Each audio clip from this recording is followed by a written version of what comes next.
नमस्कार दोस्तों, आज है 14 सितंबर 2025 के इस खास वीडियो में आपका स्वागत है। आज हम बात करेंगे बाजार के बड़े अपडेट्स और उन सेक्टर के बारे में जिस पर अगले हफ्ते आपकी खास नज़र होनी चाहिए। पिछले 2 हफ्तों से बाजार में अच्छी तेजी दिखने देखने को मिली है। ठीक 2 हफ्ते पहले हमारी निफ्टी 50 जहां 24,426 पॉइंट नीचे थी, वही अब 25,114 पॉइंट ऊपर है। यानी निफ्टी 50 में लगभग 600 पॉइंट या 700 पॉइंट के करीब मूवमेंट ऊपर की तरफ हुई है। वो लगभग 2.81% से बढ़त हुई है।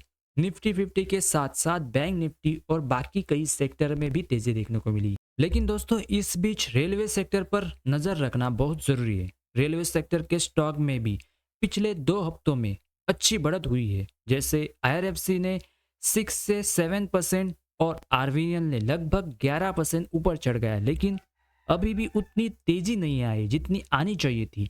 और आज सरकार की तरफ से जो खबर आई है वो आपको मजबूर कर देगी कि अगले हफ्ते रेलवे स्टॉक पर नजर रखने के लिए।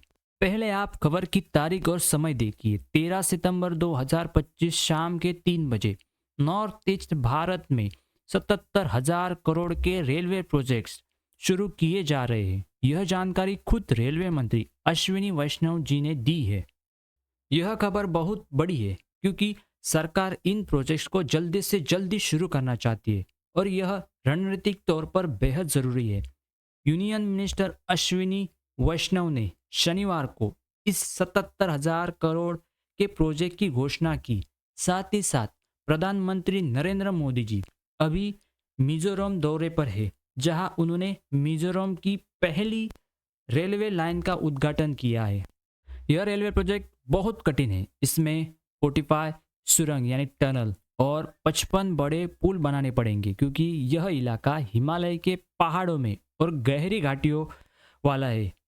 मिजोरम में ट्रेन आने से वहाँ घूमने आने वाले लोग बढ़ेंगे, जिससे पर्यटकों को बढ़ावा मिलेगा। साथ ही साथ लोगों को नौकरी मिलेगी और वहाँ बने सामान आसानी से दूसरे बाजार में भेजे जा सकती है।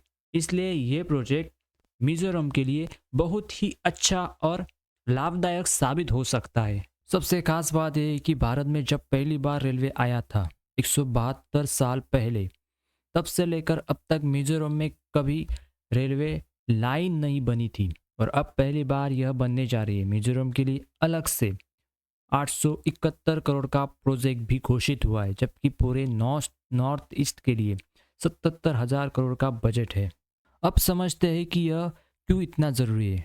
नॉर्थ ईस्ट के 7 राज्य आसाम, अरुणाचल प्रदेश, नागालैंड, मणिपुर, मिजोरम, त्रिपुरा और मेघालय, जिन्हें सेवन सिस्टर कहा जाता है, इनकी स्थिति रणनीतिक रूप से बहुत महत्वपूर्ण है। ये 4 देशों से जुड़े हैं, चीन, भूटान, बांग्लादेश और म्यांमार। इसकी वजह से यह इलाका अक्सर संवेदनशील रहता है। यहाँ कनेक्टिविटी सुधारने से भारत के पूर्वी हिस्से का व्यापार भी मजबूत होगा। इसलिए यह रेलवे प्रोजेक्ट लंबे समय के लिए बहुत फायदेमंद साबित हो सकता है।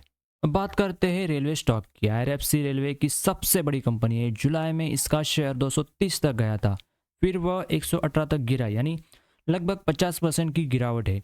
अभी धीरे धीरे रिकवरी कर रहा है। 150 के ऊपर रजिस्ट्रेशन मिलने की संभावना है। लंबे समय के निवेशों के लिए एक अच्छा मौका है। अब बात करते हैं आरवीएनएल की। कंस्ट्रक्शन में बड़ी कंपनी पिछले 1 महीने से फ्लैट रही है, लेकिन 2 हफ्तों से रिकवर हो रही है। ऑल टाइम हाई 600 से 51% नीचे आई थी। अभी 350 का एक बड़ा रेजिस्टेंस है। अगर इसे पार कर ले तो शेयर ऊपर जा सकता है। अब बात करते हैं रेलटेल की। हाल ही में कई ऑर्डर मिले हैं। शेयर 450 तक गया था और अभी 13-14% रिकवर कर चुका है। 400 पर थोड़ी मुश्किल झेल रहा है। अब बात करते हैं इरकॉन कंपनी की। ये कंस्ट्रक्शन कंपनी है। 350 से गिरकर 150 के नीचे आई थी, यानी 50% से ज़्यादा गिरावट देखने को मिली। पिछली क्वार्टर के रिजल्ट बहुत ही कमज़ोर थे। अब नए रेलवे प्रोजेक्ट से ऑर्डर मिलने की उम्मीद है।